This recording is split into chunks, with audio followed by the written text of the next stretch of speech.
رہے ہیں.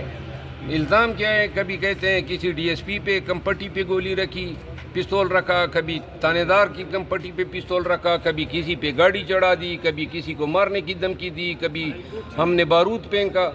تو اگر آپ لوگوں کو نظر آتا ہے کہ ہم یہ کام کرتے ہوں گے، اس نظام میں منصف کی کرسی پہ رہے، کام اور فل سٹاپ کا خیال رکھا ہے.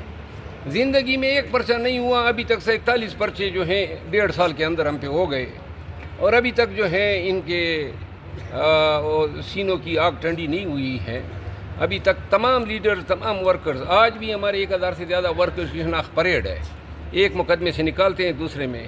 اور یہ جو نظام عدل میں کمزوریاں ہیں، ورنہ اتنا وسیع پیمانے پہ پاکستانیوں کے بنیادی حقوق جو ہیں پامال نہ ہوتے. آئینی ترامیم کے حوالے سے کیا کہیں گے؟ جو آئینی ترامیم کا سلسلہ جاری ہو چکا ہے پاکستان میں، 26 کے بعد 27ویں بھی آنے یہ والی ہے۔ آپ صحیح کہہ رہے ہیں، یہ آئینی ترامیم نہیں ہے، آنی ترامیم ہے. آئینی ترامیم ہے، بالکل تو بالکل. کیا اس کو پی ٹی آئی روک پائے گی یا اس پہ ہم کوشش تو کریں گے، لیکن جس طریقے سے یہ ضمیر فروشی کا سلسلہ شروع ہوا ہے سپریم کورٹ کے اس فیصلے کے نتیجے میں، تو بڑا مشکل ہوگا، کیونکہ یہ اربوں پہ بکنے کے لیے تو ہماری قوم میں بہت سارے تیار ہو جاتے ہیں. بہت شکریہ سر جی.